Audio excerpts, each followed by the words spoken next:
And call the meeting to order. Please rise for the flag salute. I pledge allegiance to the flag of the United States of America and to the republic for which it stands, one nation, under God, indivisible, with liberty and justice for all.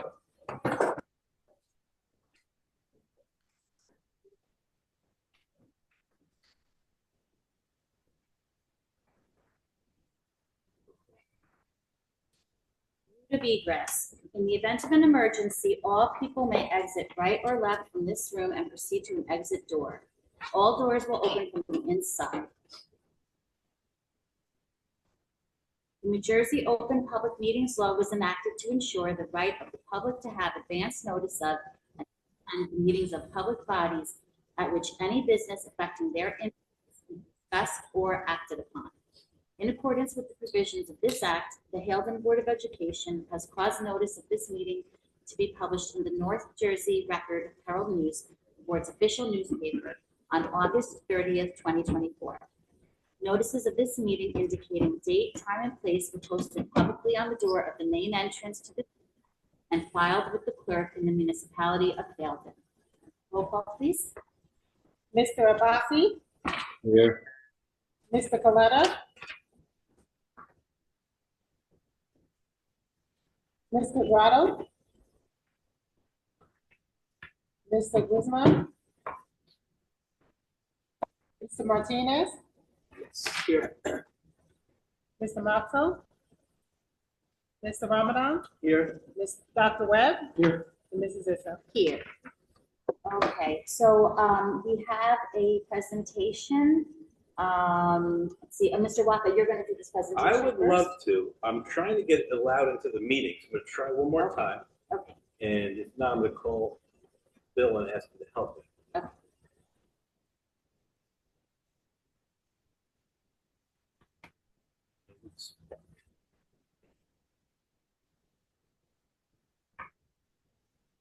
Says Bill, I'm waiting for the host to start the meeting. Oh, am I in the wrong thing? Can you log into the meeting, please?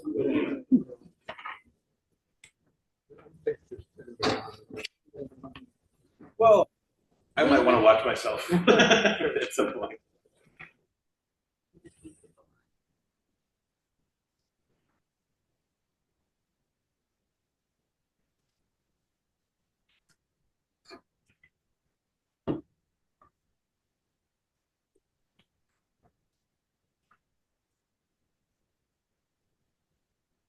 Thank you, Bill.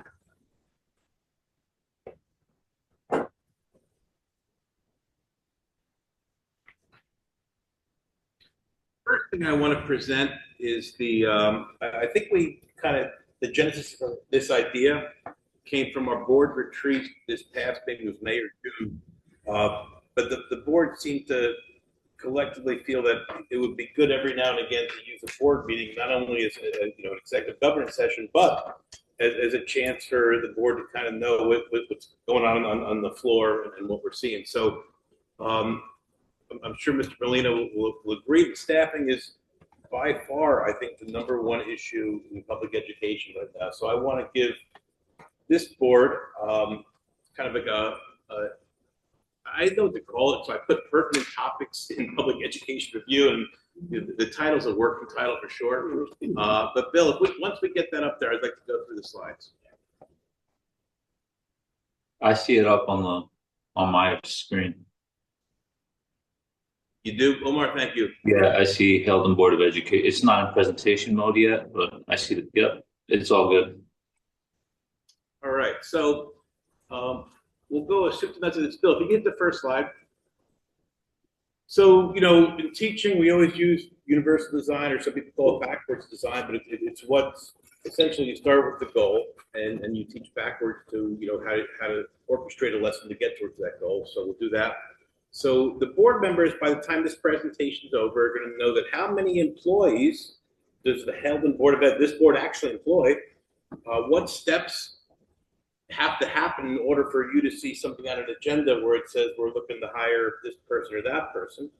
I want to let you know what some of the local and national challenges are, and I want to talk about what we're doing to try and stay one step ahead of the, the curveball here.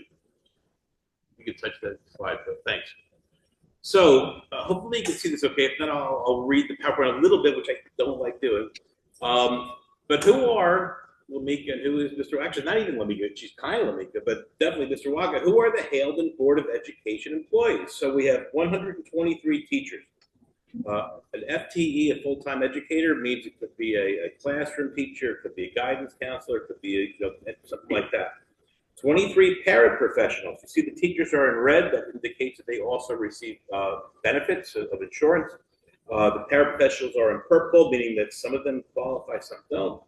We have 7 secretaries, 6 lunch aides, 1 security officer, 2 IT staff members, 23 aftercare workers, 10 custodians, 7 angels, 4 administrators, 4 shared service administrators, and 1 parent liaison. It is important for this board to know, or anyone listening to know, that we love the Nascios team, but they're not technically my employees, nor is the SRO, who's a Haledon Police Department employee. And this board also hires a lot of coaches and club advisors and a lot of co-curricular and extracurricular hires, but a lot of them also serve as traditional employees as well. Please, Bill. So the hiring process. Step 1, there are only going to be 2 times where I have to hire. The first is when a board-approved position becomes vacant, retirements, someone moved away, someone wants to become a full-time mom or a full-time dad, or someone says, I'm just going to, or sometimes, a lot of times, what we see here is where I was a teacher, now I'm a supervisor, now I'm an assistant principal, so we see the upward mobility as well.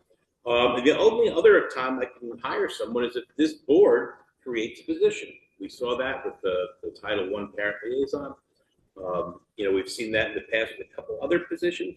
But those are the only 2 times where that will trigger me to say we have to hire. Step 2 is we post all our jobs on Frontline AppleTrack, and we also post to the Bergen Records. But when you post on Frontline, it also connects to a whole bunch of other, I call it vendors, I guess, media vendors. So it'll go to nj.com, it'll go to teachnjjobs.com, things like that.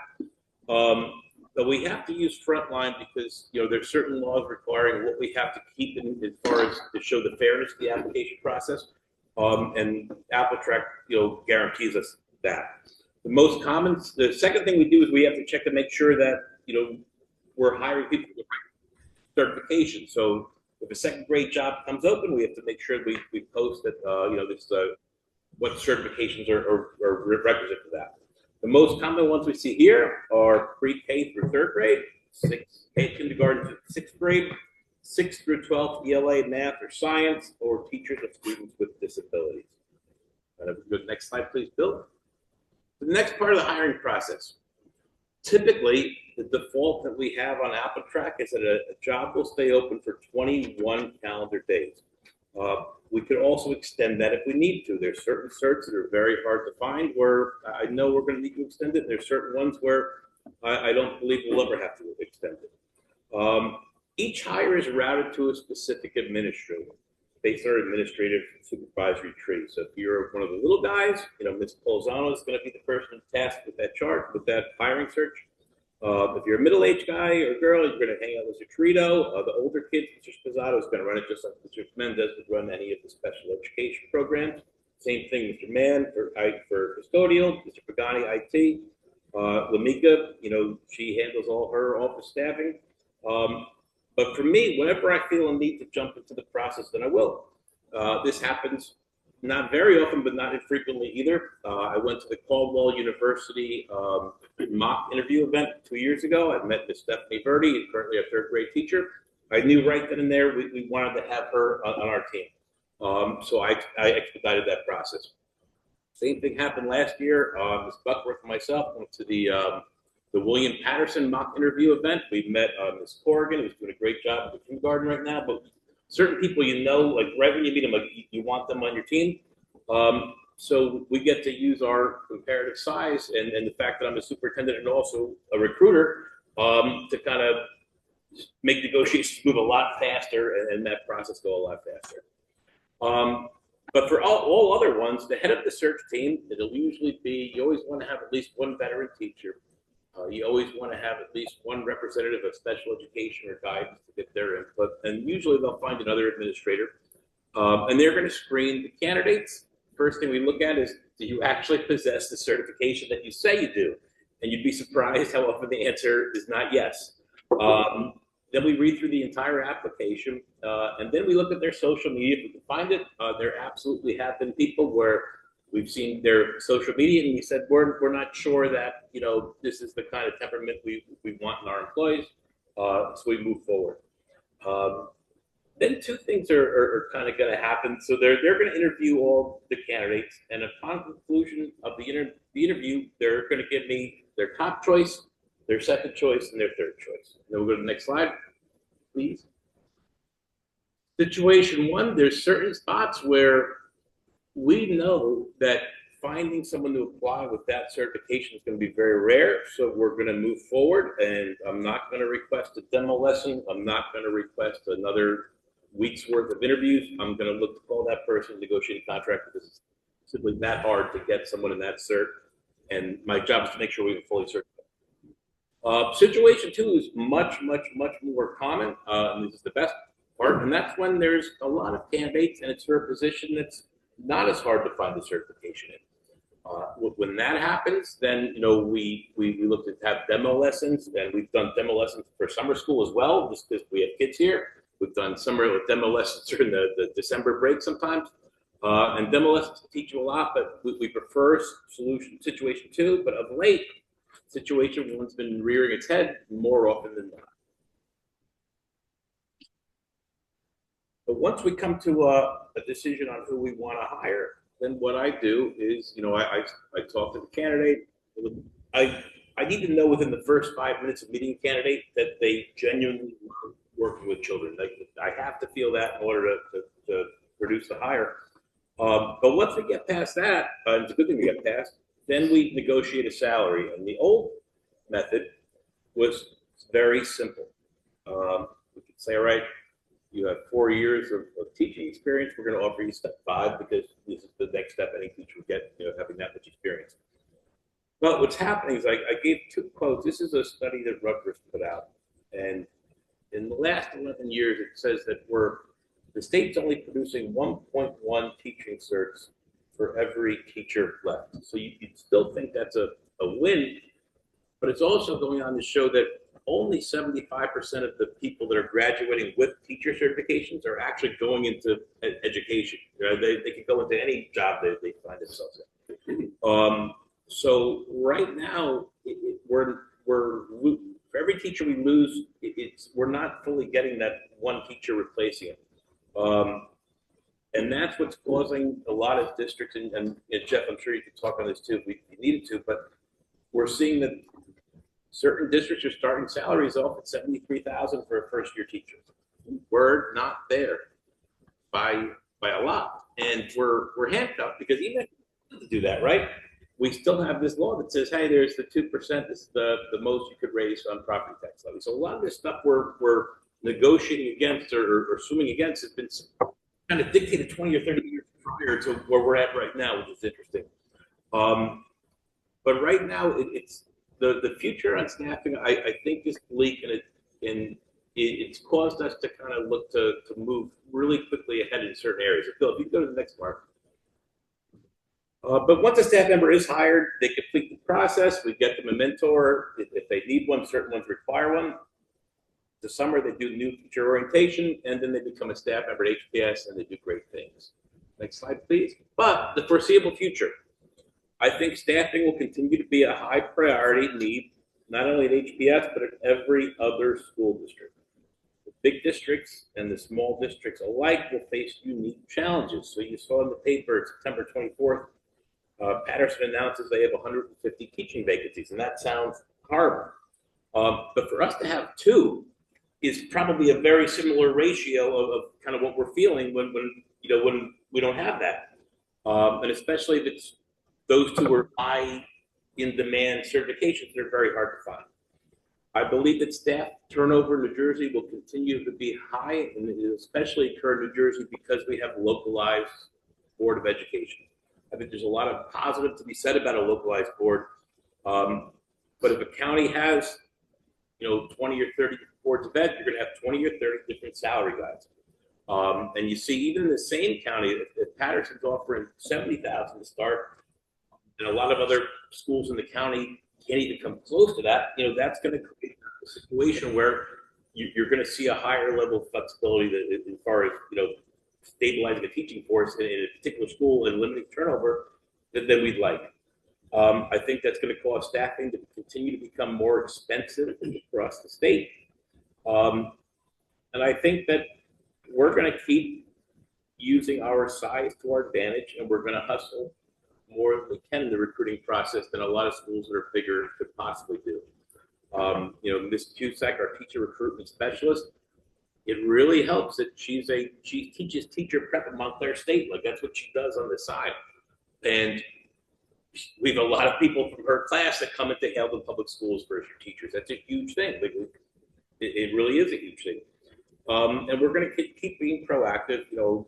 I go to a whole lot of teacher recruitment fairs, and sometimes the ones that are really well organized, and sometimes, like one time I was one in Chatham, and they put Six Flags Great Adventure, which I thought was really good. They were doing a recruiting fair as well, and I thought that was kind of weird. But for the most part, we're just going to keep hustling and trying to stay ahead of the curve. So that's my report on this part of our school operation. Does anybody have any questions for Mr. Walker? Yeah, I applaud the district and the team for being able to keep building for the staff. And in regards of retainment, that's where I'm really impressed, because it doesn't take a lot for someone to look and see what salaries are in other districts. And to be able to not only hire them, but to keep them there. Can you just talk about what the school does to make sure that the environment and culture is? That's a great question. I had a teacher come up to me last year, and the teacher said, "Listen, Mr. Walker, I really appreciate you giving me, or the school giving us my first teaching job. But my partner and I are looking to start a family, and this other school offered me an extra $12,000. And when that happens, I get it. Like, there's really nothing you can say other than, listen, thank you for all you've given us thus far, and you give a positive recommendation. I think you want to make this school as an attractive a place to work as possible, right? And I think the board was really wise when they allowed us to amend our policy to allow staff members that work for Haledon Public to bring their kids to school here. And a lot of them take advantage of that for preschool and for kindergarten. And it's a huge benefit to the parents, to the staff members that work here that are also parents. And I think the facts kind of bear out, because we have like 7 or 8 of them that have taken advantage of that. But otherwise, I think it's, the days of looking at the relationship between teacher and administrator, where it's like, I'm out to get you, those days are long gone. And they better be long gone if you want to do a good job as far as retaining your staff. So I look at it, and I believe all our administrators do as well, where it's a partnership, and we're trying to pick each other up. And you just try your best. That's my answer. Do you think that, like, we offer at least comparable or maybe more professional development to our staff, and that may be a factor? So that's a great question too. I've never I always talk to staff when they leave, especially if it's on really good terms. And I've never heard of like more PD being what moved the needle, right? A lot of times it's, when you're in elementary school, and a lot of times you have, women that are mothering age, they'll want to become a full-time mom or a full-time dad. That's not uncommon. Sometimes you move away or get married, move away. We've seen some staff moving more money, but I've never heard of a person say to me, it wasn't because Haledon Public School didn't offer me the PD I need. And I think that even if you asked Amanda or Diane, that they would agree as well. So I did a little bit of research in this because I was curious, and because I work in New York. I mean, I work in higher ed, but I see a lot of stuff from New York. And I meant to bring a different article that I found that talked a little bit more about national trends, but I found this one. This was pre-pandemic. It's from 2019 from the Teachers Union in New York State.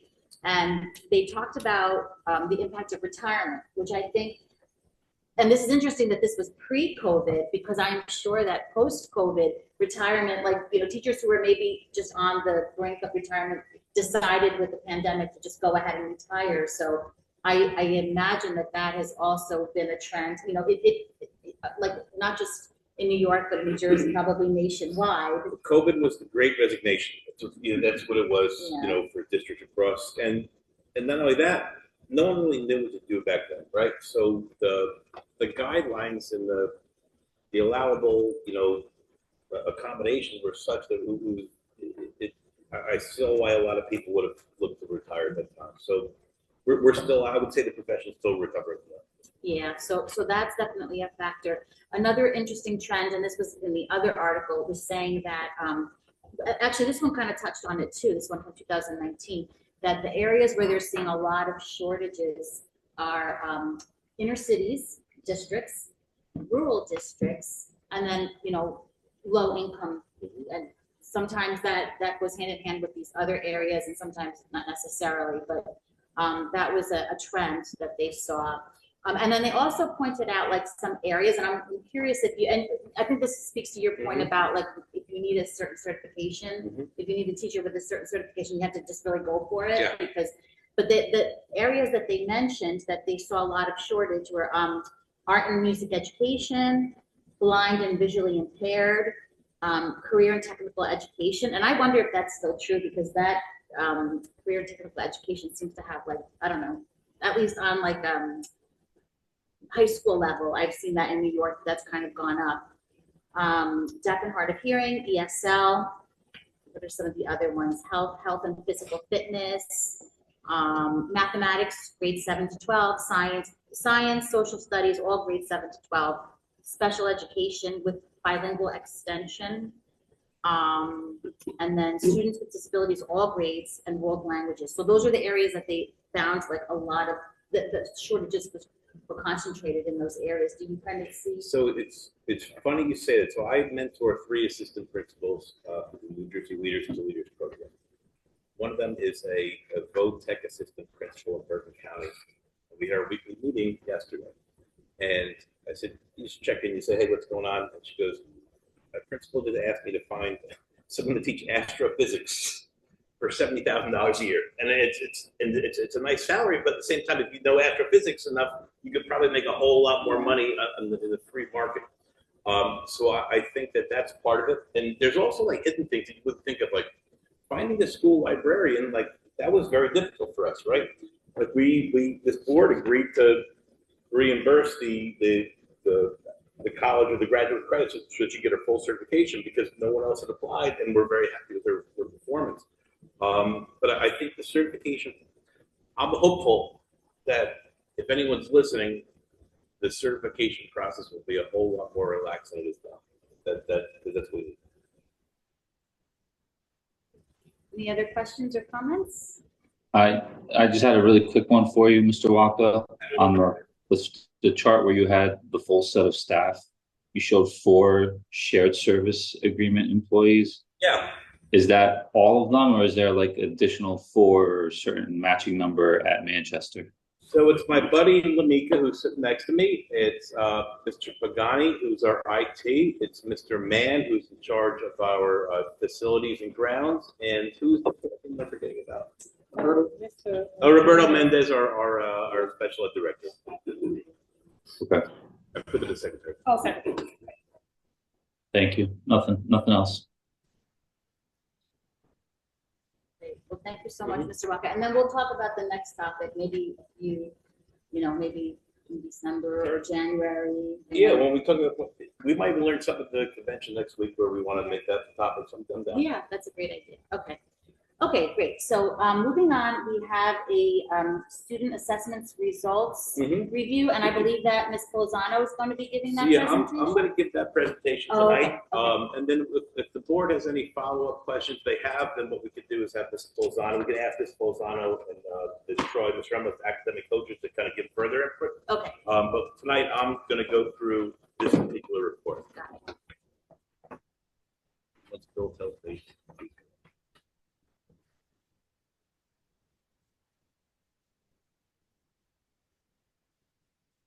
That's why, yeah, Jeff. No.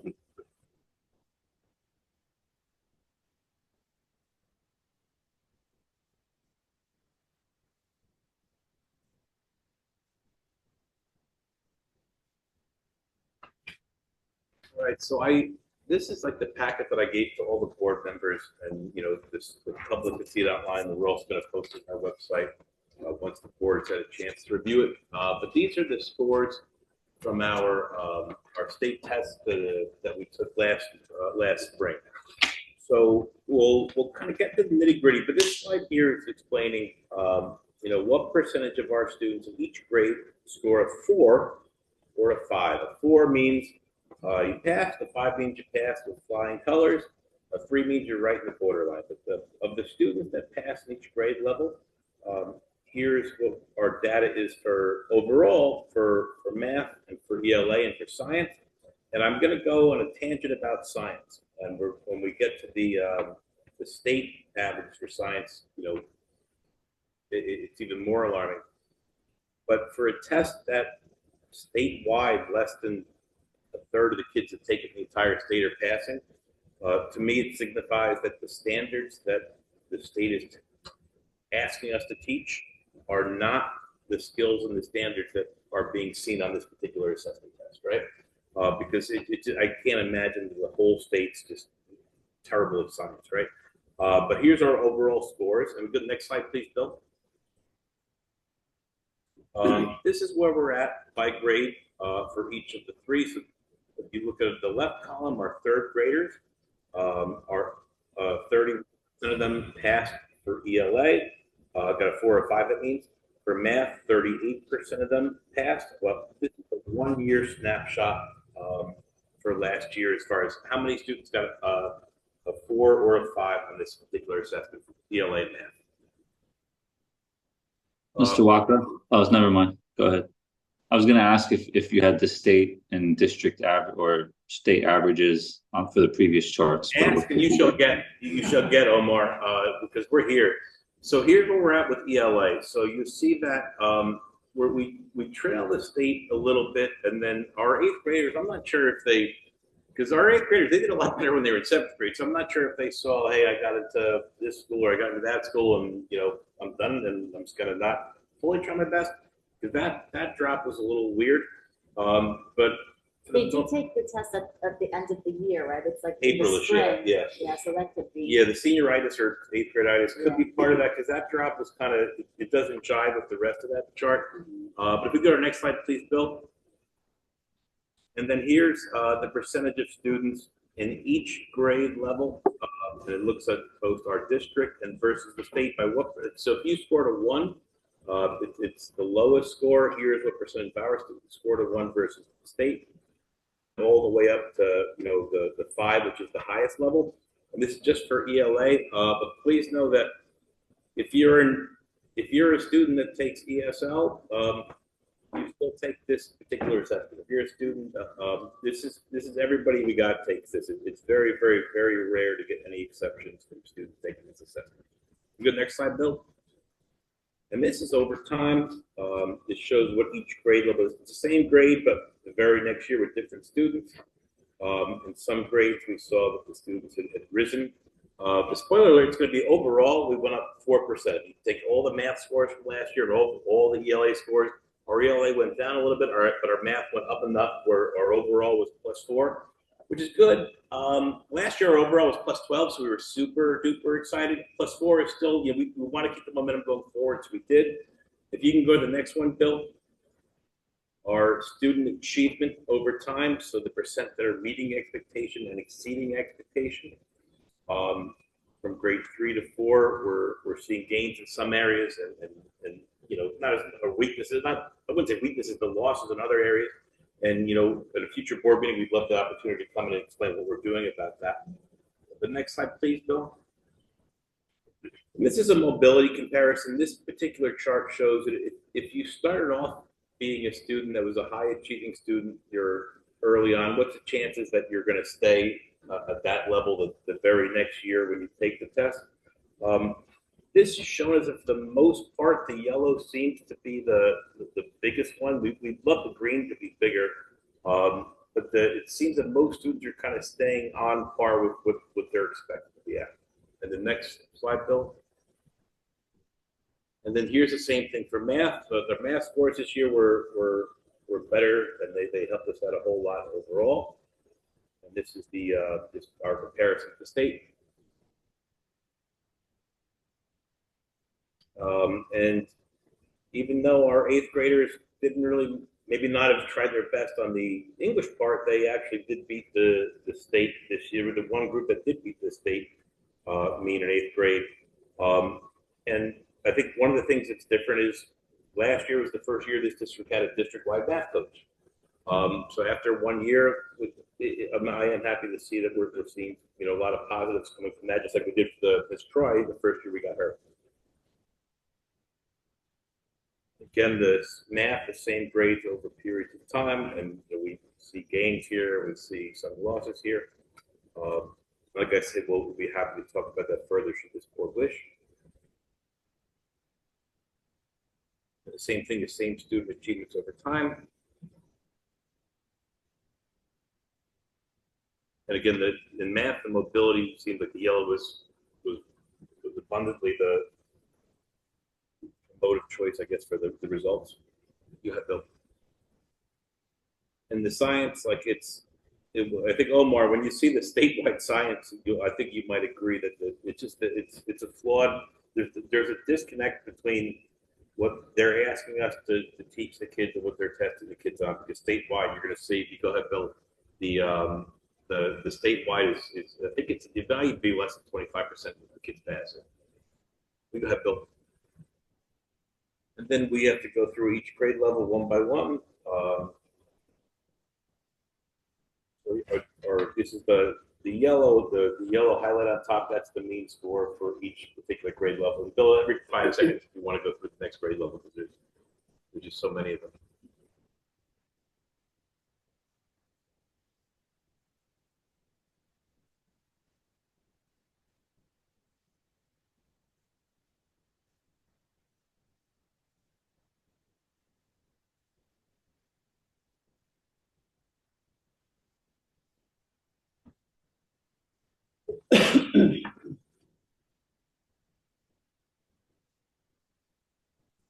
And that's our academic presentation.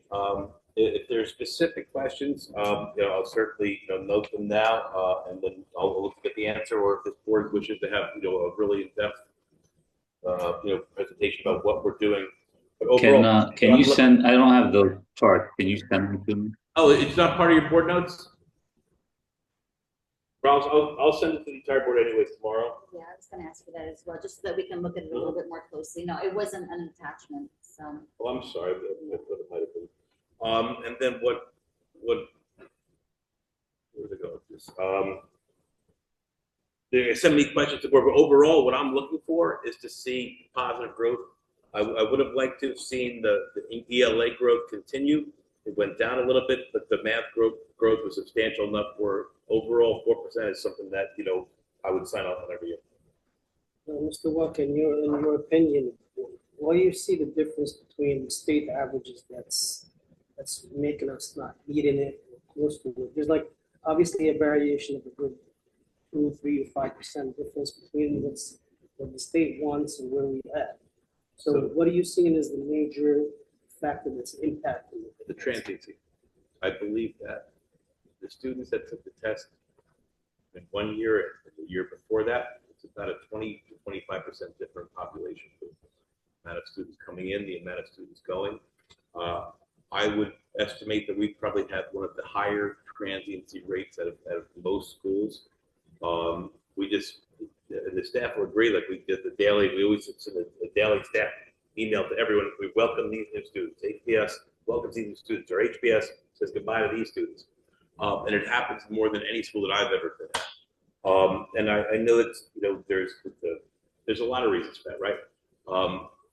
But the same students that we prep year 3, 3rd grade, and 4th grade aren't necessarily always the same students that we test in grade 5th grade and 6th grade.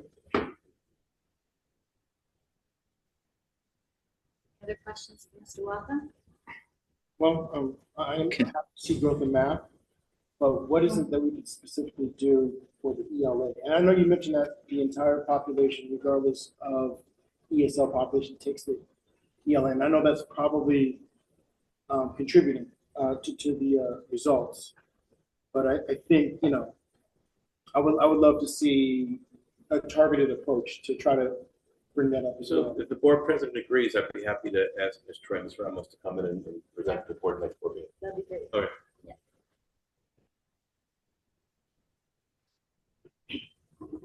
Yes? So I'm sorry, Dr. Webb, I didn't fully get your question. Were you asking, because I think I have a similar question, or like, what can we do as a district, or what resources, can we Exactly, yeah. supplement to bring these scores up? Is it something you can, maybe you could survey the teachers for the math, ELA and science and see if they have suggestions, or, maybe look at maybe we can canvas or see the scores of some of the districts that are exceeding, and, maybe you can call up the other chief school administrator and say, hey, I'd like to know is there anything specific you guys are doing in math, science, and English? Just how can we improve? What can we do to help our teachers and students to always, do better? Good. So let's like I said, let's make that the next focus for our next board meeting, and then I'll have the people that are really working and doing a really good job, because the data shows that they brought the scores up. So they've both been here, come and kind of show you what they're doing, and then the new ideas that they have and the new initiatives they're looking to take. Omar. Okay. And Is it maybe also, it- is it also, I'm sorry. Go ahead. Is it also possible to have data from neighboring districts, like Prospect Park, to see how they're doing in the same situation? So I think we might be a little earlier than everybody, but by the end of the month, every district's going to have to report this same stuff to their, so I'm sure if I went on board notes or board minutes, it wouldn't be difficult for me to find. So by the next meeting in November, I think they'll do that. Yeah, I think that'd be helpful, just to have a Local gauge. copy. Yeah. And if we have, between now and our next meeting, we can think about any questions that we may have, Good idea. regarding this. And then we'll have the presentation also to look at, to kind of go through more Mhm. closely. I think it's smart. Idea. Okay, great. Thank you so much. All right, and yeah, it's good to see that we're still increasing, still improving. Not as good as the year before, but still, 4% is an improvement, so. It's not a decrease. That's Right. For sure. Right. Okay, let me get back to my agenda now. Okay, can I have a motion to accept correspondence? So Moved by Mr. Martinez, seconded by Dr. Webb. Roll call, please. Mr. Abbasi, Yes. Mr. Martinez, yes. Mr. Ramadan, Yes. Dr. Webb, Yes. Mrs. Issa. Yes. Okay, can I have a motion to accept prior minutes? So moved. Second. Moved by Dr. Webb, seconded by Mr. Ramadan. Roll call, please. Mr. Abbasi, Yes. Mr. Martinez, Yes.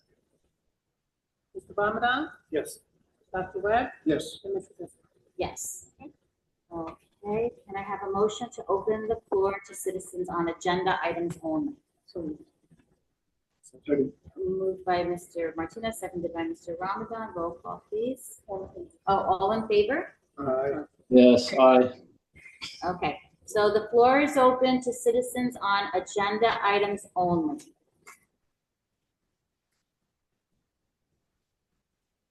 No one? Okay, can I have a motion to close?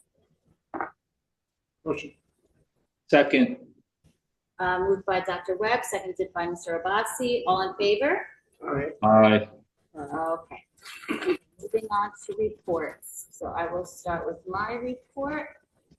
Okay, good evening, everyone. Thank you for joining us.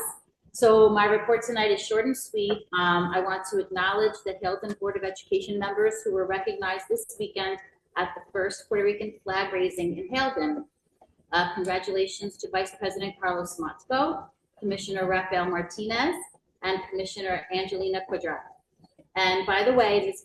Quadrado was on the committee that put together a wonderful event on Saturday, and she sang an absolutely beautiful rendition of the Puerto Rican national anthem. And I was not at the second part of the event, but Mr. Martinez also performed, his band performed, and I heard it was great. So congrats. So as I was writing the report for tonight's meeting, and I was thinking about the event over the weekend, and it made me pause and think about the diversity that we have in Hailton. It's immense diversity, especially for such a small town. And it made me appreciate that my kids are growing up in a community that's rich in cultures from all over the world. And it's one of the reasons that my husband and I decided to stay in Hailton and raise our family. It made me smile to know that our school board reflects almost every continent. So all of us on the board represent Hispanic, African American, Middle Eastern, and European backgrounds, which in turn reflects our student body at HPS. So, but we don't just look out for our own, because all HPS students are our responsibility, and we work together for their best interests. And I truly believe this, and it makes me happy and it makes me proud. So tonight I want to thank all of my fellow board members for stepping up to serve our beautiful, vibrant community of Hailton and that of Hailton Public School. Lastly, I want to thank Nurse Feggins for her dedication and service to Hailton Public School students over the past 5 years, and we wish her the best in all of her future endeavors. And with that, I will turn it over to our Chief School Administrator, Mr. Waka. Appreciate you said about just being proud of being here. I feel the same. I know exactly what the sentiment you're getting at. I do. And that's the reason why Jeff's never seen me in any superintendent final interviews, because I don't ever want to leave here. I think it's a special place. But I get the frequency of what you're saying. So I know I gave 2 long reports tonight, so I'll keep mine really short. I just want to talk about the school safety and vandalism report on there. So I was about to print out my notes on that. Of course, we ran out of paper and I didn't know how to fix it. Not me.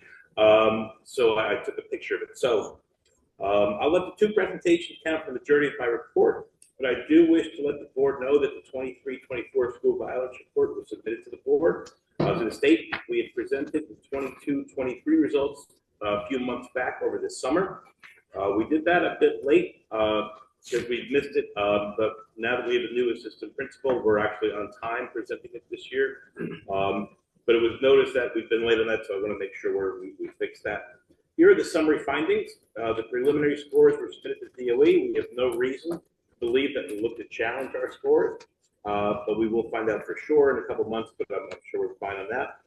There was an improvement between 23-24 and 24-25, and honestly, this doesn't surprise me one bit, because I see the work that Mr. Sposato and the guidance team and the teachers, especially in the middle school, do with this, and I'm really proud of their efforts. And I think I sent something to this board, or maybe it was just you, Ms. Isa, about the total number of de-escalations or kind of some kind of remedy that was performed by either administration or mediation. That's it. I'm trying to find that word. And I think that we've seen that those have increased exponentially almost. So I think that's where we're seeing a smooth climate right now. You will see one time where it says there was an HIV that was not investigated.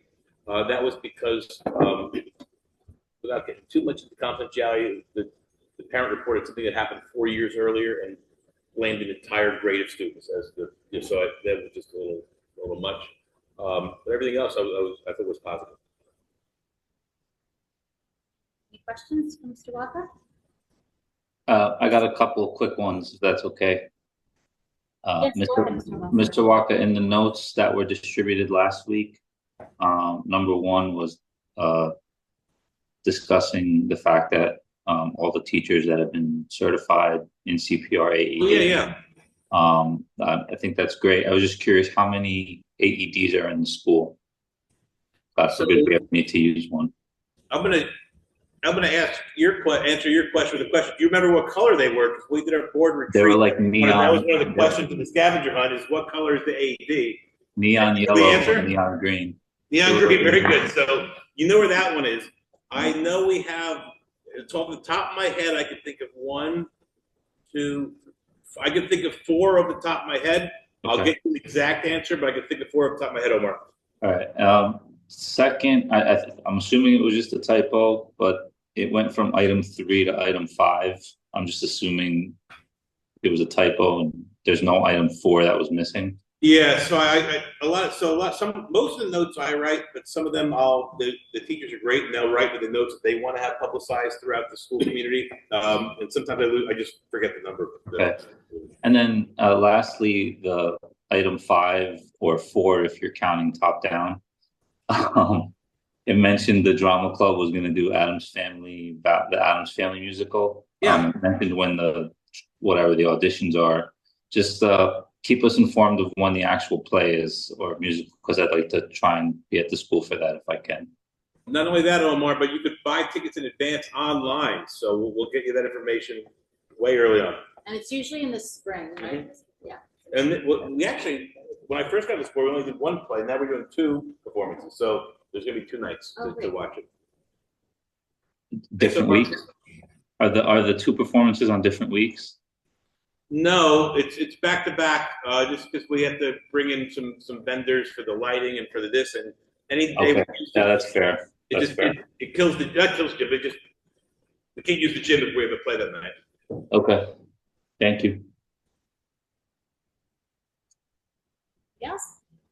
And I did want to ask you, you mentioned that our score this year in the self-assessment was better. It improved from last year. Is that right? Okay, good. Alrighty. If that's it, then we'll move on to Ms. Augustin, our business administrator. My report is very brief. We have a small finance section so everything is agenda items. The only thing I wanted to mention, I'll be sending out some more information about AC, especially with the hotel accommodations, so that everybody knows where we're at and some of the functions that. And if we haven't, I think Lois already sent an email out about a workshop probably might want to attend. One of our own is doing a presentation. And the other thing is that we have the pleasure of going through CUSAC this year. We see that we're improving on resolution. There are some items that I had the pleasure of being part of at Manchester that I want to make sure that we cover. One of them was just making sure that the board has some type of training on how to evaluate the superintendent. I'll send more information forthcoming. I believe there is an online version of that on the school boards. And if everyone can just review that and notate that you took that training, because that is actually a point that we can achieve during CUSAC, and it's very important to make the assessments. I meant to put this in my report, forgot. We're at CUSAC this year. In the past, we were CUSAC because our assessment scores were below a certain benchmark. This year, we're CUSAC, not for that reason, but because it's just naturally our turn. So we're in cohort 3. So if you're from Haskell or you're from Wayne or if you're from Hawthorne, you're in the same boat as us and you're getting CUSAC, and that's the reason why. Yeah. We have a lot to do, but I just want to make sure that the governance part is taken care of. Okay, that's it for me.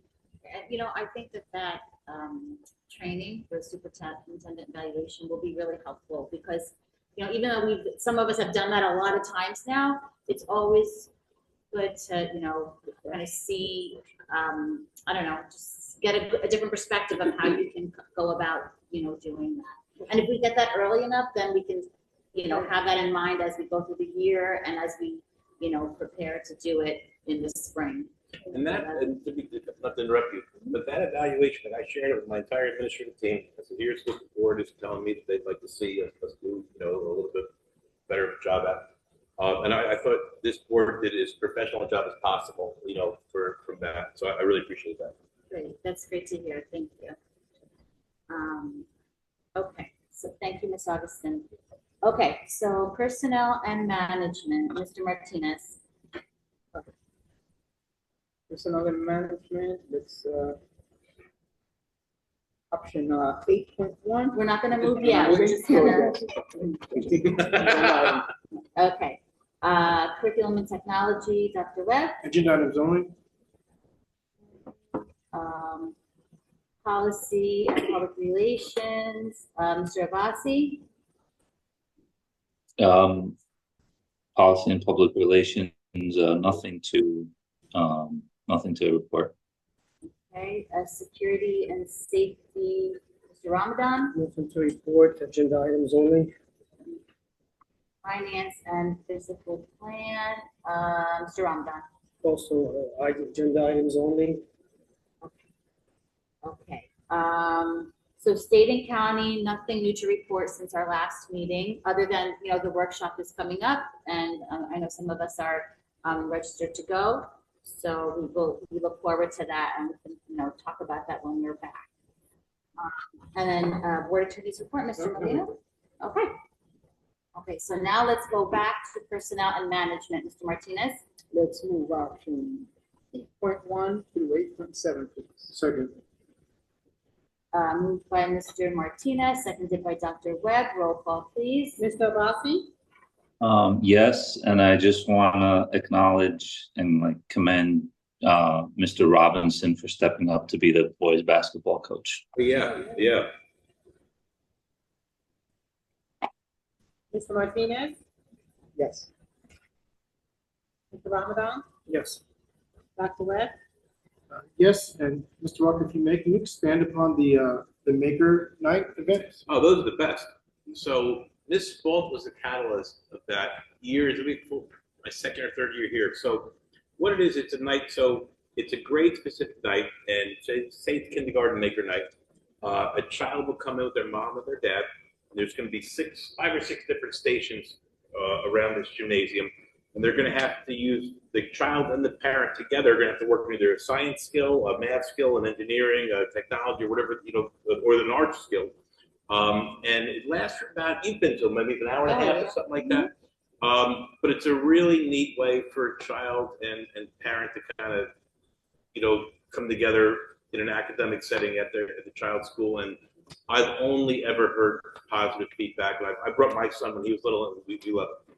Okay, yeah, thank you. Yes. We'll see you here in a couple of years. Yeah, they're super fun events, and you work together on a project, and it's a lot of fun. You said yes, right? Yes. Mrs. Issa? Yes. Okay. Curriculum and technology, Dr. Webb. I'd like to move 9.1 through 9.4. Moved by Dr. Webb, seconded by Mr. Martinez. Roll call, please. Mr. Vassie? Yes. Martinez? Yes. Mr. Ramadan? Yes. Dr. Webb? Yes. Mrs. Issa? Yes, thank you. Okay, security and safety, Mr. Ramadan. Motion to move 11.1, 11.2. Second. Moved by Mr. Ramadan, seconded by Dr. Webb. Roll call, please. Mr. Vassie? Yes, and just Mr. Walker, maybe for next meeting, or maybe you can just email some information on the responsibility and the role of the threat assessment team. That's good. I actually went to a county-wide training with every superintendent in the county today just about that exact topic, so if you're happy to. Thank you. Mr. Martinez? Yes. Mr. Ramadan? Yes. Dr. Webb? Yes. And Mrs. Issa? Yes. Finance and physical plant, Mr. Ramadan. Yes. Motion to move.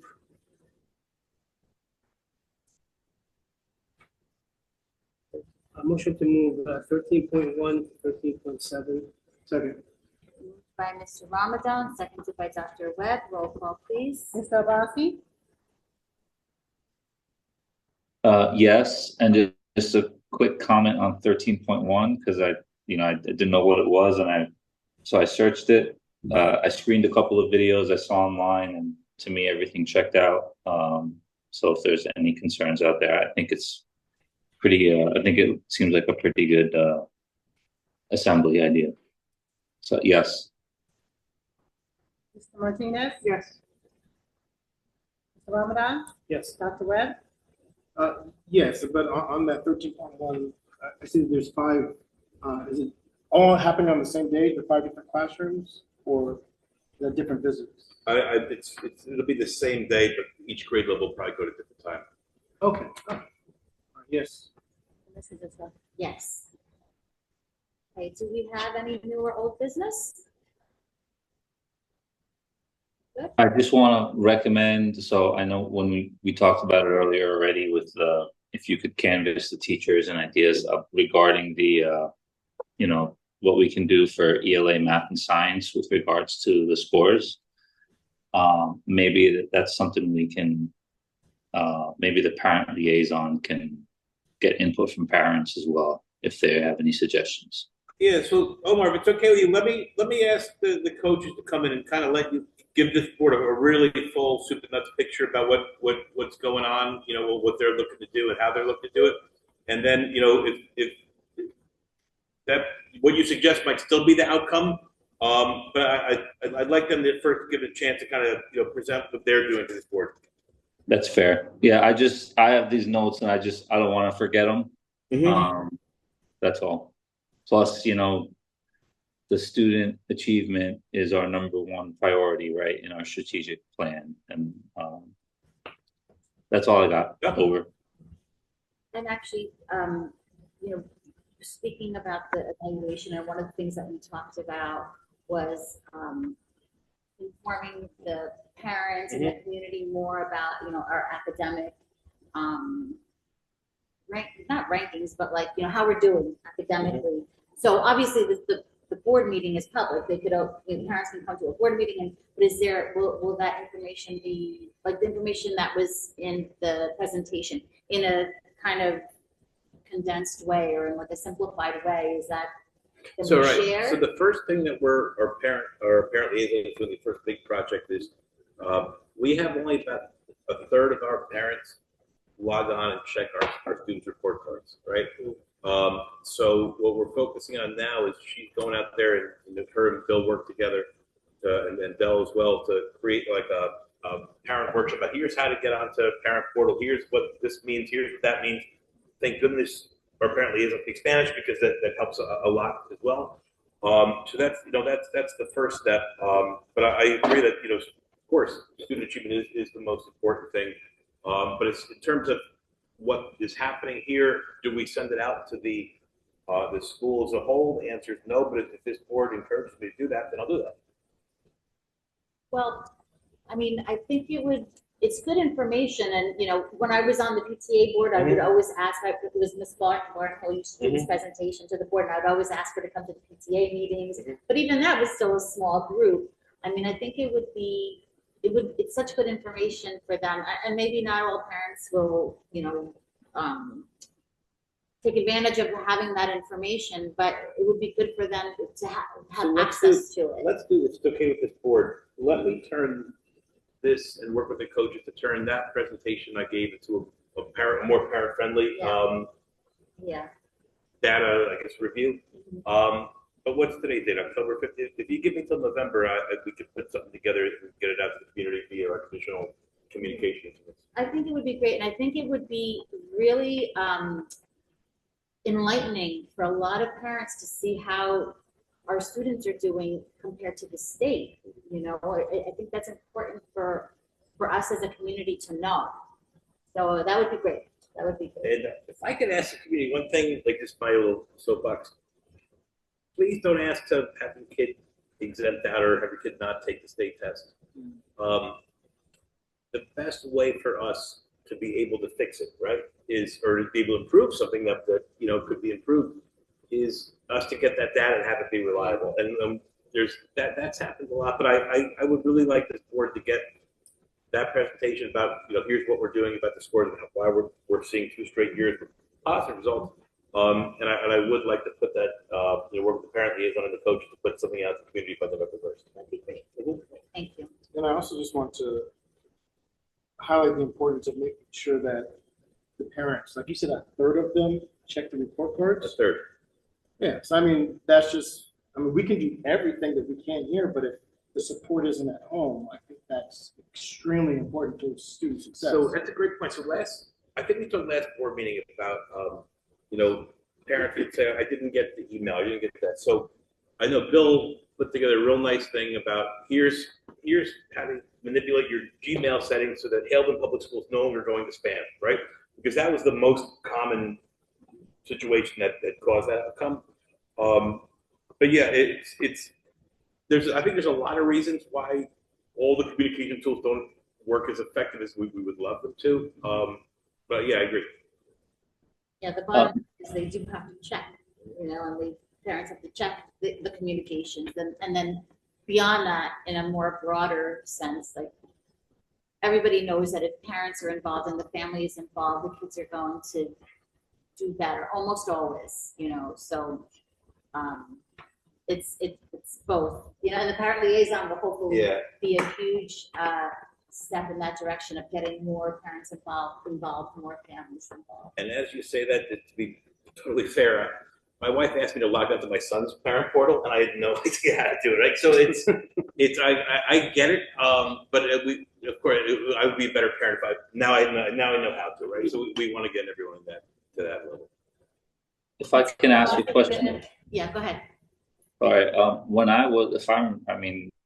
When I was in school, if I remember correctly, my report cards always had to be signed by my parents. Mm-hmm. Is there a reason we stopped doing that? Did Haledon ever do that? And can we send report cards home with students and say, you got to bring this back by Friday, signed by a parent? We could do that. I normally from between June and June, I like to keep everything black and white, and then I look to use the summertime to make any adjustments. If that's something this board wants to look into, I'd like to. I remember when we first started going paperless, it was a goal of this board to go paperless, right? So this board has to be comfortable kind of taking a step back on that. Now, whether that will increase the amount of eyes on things, it probably would to a certain extent, but I'm hopeful that what we're looking to do now with the parent liaison could get it to that same end game result that we want to get at. Fine for me. I mean, when I was going to school, we had parent-teacher nights where parents had to come, right? I mean, shouldn't it be mandatory for you to come check your kids' grades? In a way. I get it. I mean, COVID changed a lot of I'm stuff. just saying. Well, you can make it mandatory, but you can't force adults No, you to do can't force them, anything, but I mean, so. People should be checking up. There's one option on the parent portal where you check off if you looked at the report Mhm. card. So it's electronic, so it's paperless, but you still check off, but that's never been, since we've gone paperless, that's never been mandatory. But what some of the teachers have done, and especially with my daughter who's in 6th grade now, that they get it like a communication folder and it goes home once a week. So once a week, all of their scored work is in there. So not necessarily homework or classwork, but it's the tests and the quizzes are in there, and you have to sign it. That's been for like the past 3 years that I've had to do that. So we may not have to sign off on the report cards, but a lot of the teachers are asking parents to sign off I on appreciate some of that. the classwork. Yeah. That's great. Yeah. Or a DocuSign or something, acknowledging that they received it. Anything else for new or old business? Yeah, I just do have one thing. Just a reminder I don't know how many people are still on the line or in the room. But this is our last meeting before the election. And so I would just encourage everybody to go vote, regardless of who you vote for. I encourage everybody to go out and vote. That's where you have real power. Over. Agree. Everybody should vote, exercise your right to vote. 100%. Okay. Okay, so that's it.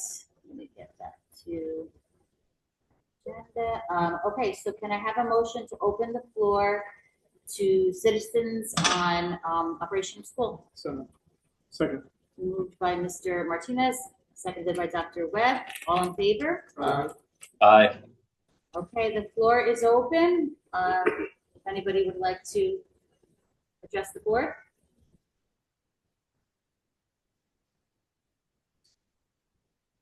Anything, Mr. Miller?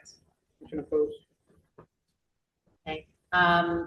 Motion to close moved by Mr. Martinez, Second. seconded by Dr. Webb. All in favor? Third. Aye. Okay, Aye. so, I said third. all right, everyone.